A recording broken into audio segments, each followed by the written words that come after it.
সকলের শিক্ষার্থী আমাদের সকলের পরিবারের একজন সদস্য, এই সরকারি উচ্চ বিদ্যালয়ের একজন সদস্য। সে যে গুরুতর আহত হয়ে এখন হাসপাতালে চিকিৎসাধীন আছে। আমরা প্রথমেই দুঃখজনক ঘটনার জন্য কি বলবো, আমরা শোক প্রকাশ করছি এবং মহান আল্লাহ রাব্বুল আলামিনের কাছে দোয়া প্রার্থনা করি আজকে তার যে অপারেশনটা হওয়ার কথা এটি যেন সফল হয়, সাকসেসফুল হয়। একই সাথে আমরা কয়েকটি বিষয় তোমাদের যে দৃষ্টি আকর্ষণ করেছি ইতিমধ্যেই, সেই বিষয়গুলো আমরা বলবো। এটা কিন্তু আমাদের মুখের কথা না, এই স্কুলের ছেলেমেয়ে যারা, তারা তো এই এলাকার সবচেয়ে ভালো ছেলেমেয়ে নাকি? তোমরা যে লটারিতে অনেকে আবেদন করে না, সবাই কি স্কুল ভর্তি হওয়ার সুযোগ পায় কিনা? পায় না। তোমরা পেয়েছো, তোমরা ভাগ্যবান না? বুঝো কিছু বাবা, তোমরা তো ভাগ্যবান। সবাই চেষ্টা করে, অনেক দর্জি হয়, তার কথা শুনি না যে পেয়েছে সেই জন্য ভর্তি হতে পারে। এটা কিন্তু আল্লাহর পক্ষ থেকে রহমত। এক নম্বর কথা। দুই নম্বর হলো, আমরা যে বলি এটা মুখের কথা না, আমরা তোমাদের মতো ছাত্রছাত্রী ছিলাম না, ছিলাম তো। আমি তো হঠাৎ করে অফিসার হয়ে গেছি, হঠাৎ করে ওনারা তুমি বড় হয়ে গেছে, কেউ হয় এরকম গ্রাউন্ডে আমরাও বসেছি।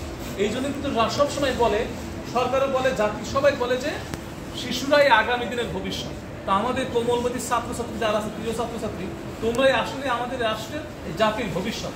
তোমাদের জীবন, তোমাদের শিক্ষা, এগুলো যদি ঠিকঠাক মতো না গড়ে ওঠে, তোমরা যদি ঠিকঠাক মতো তোমাদের গ্রুমিং না হয়, তাহলে কিন্তু শুধু রাষ্ট্র ক্ষতিগ্রস্ত হবে না, প্রথমেই ক্ষতিগ্রস্ত হবে তুমি। কে হবে? প্রথমে তোমরা ক্ষতিগ্রস্ত হবা।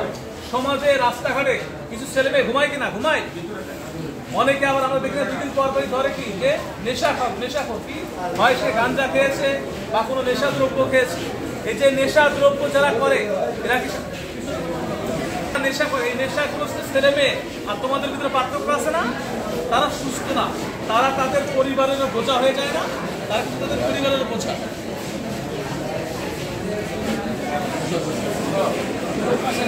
তোমরা যদি নিয়ম কানুন মেনে ঠিক মতো সুন্দর করে পড়ালেখা করো, তাহলে তোমাদের জীবনটাই সুন্দর হবে, তাই কিনা? তোমাদের জীবন তোমরাই প্রতিষ্ঠিত হবে। তুমি সেটা ব্যবসা করো, চাকরি করে, যাই করো, তোমার সঠিকভাবে পড়ালেখা করার দরকার আছে। এই যে আমাদের এবার যে ফলাফল এসএসসি, এই স্কুলে মোটামুটি ভালো, কিন্তু ওভারঅল সারা দেশের ফলাফল কি ভালো হয়েছে? হয়নি। কিন্তু এর আগে বিগত সরকারের সময় শুভঙ্করের ফাঁকি দিয়ে যে এরকম ফলাফল তৈরি করা হতো, এর ফলে কি হয়েছে? সবাই নামে মাত্র A+ সরাসরি ছিল, বাস্তবে কিন্তু শিক্ষার অবস্থা খুবই খারাপ ছিল। সরকার কিন্তু এখন ওখান থেকে শেক আপ করে চলে আসছে না, ওয়েক আপ, এভাবে চলে না। সত্যিকার অর্থে মেধা যারা আছে, যে যোগ্য, ভালো নাম্বার পাওয়ার, ভালো গ্রেড পাওয়ার, তাকে সাথে দেওয়া হচ্ছে। এটার সামনে আরো বাড়ছে।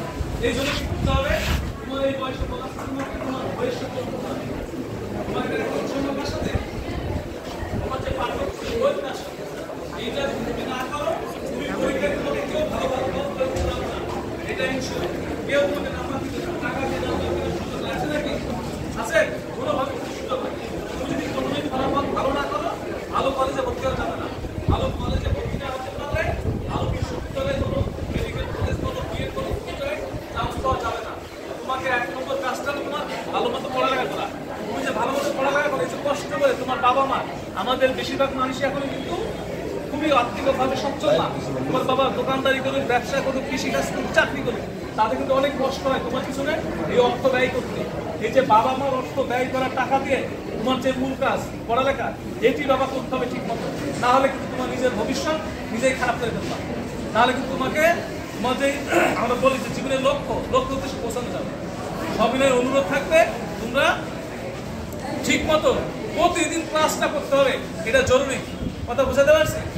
আমরা বলেছি যদি কেউ ঠিক মতো ক্লাস না করে, তাকে কিন্তু আমরা এই স্কুলে রাখবো না। এই সরকারি স্কুলের নিয়ম অনুযায়ী ঠিক মতো যদি কোনো যৌক্তিক কারণ ছাড়া কেউ ক্লাসে অনুপস্থিত থাকে, আমাদের টিসি ধরাই দেবো। এক নম্বর। দুই নম্বর হলো, সরকার, জাতিসংঘ, শুধু সরকার না, জাতিসংঘের শিশু সনদেই বলা আছে 18 বছর বয়স পর্যন্ত সবাই শিশু। একজন শিশু যে আচরণ করা প্রয়োজন, এবং আমরা ইতিমধ্যে মিডিয়ায় দেখেছি কয়েকটা দেশে এখন সোশ্যাল মিডিয়া নিষিদ্ধ। অস্ট্রেলিয়ার মতো একটা দেশে, তারা, এটা তো ইসলামিক দেশ, অস্ট্রেলিয়া, আরো দেশে, তারা কিন্তু টোটালি ছেলে মেয়েদের সোশ্যাল মিডিয়া নিষিদ্ধ করে দিয়েছে। ফিনল্যান্ডও করেছে, অনেকেই করেছে। কেন করেছে? আসলে দেখা যাচ্ছে যে আমরা আমাদের বাচ্চারা পড়ালেখা বাদ দিয়ে মোবাইলে বেশি ব্যস্ত। তো অন্য স্কুলের কথা আমরা বলতে পারবো না, যেহেতু আমাদের একটা সরকারি প্রতিষ্ঠান। এই প্রতিষ্ঠান দিয়ে আমাদের সিদ্ধান্ত শুরু। আজকের পর থেকে আমি বলেছি স্পষ্টভাবে, যদি কেউ মোবাইল নিয়ে আসো, আমরা কিন্তু তাকে টিসি ধরাই দেবো, ফোকাস দিব তার বাবা মাকে। এরকম পর 2 দিন 3 দিন হলে এই স্কুলে রাখবো না, কোনো তথ্য হবে না।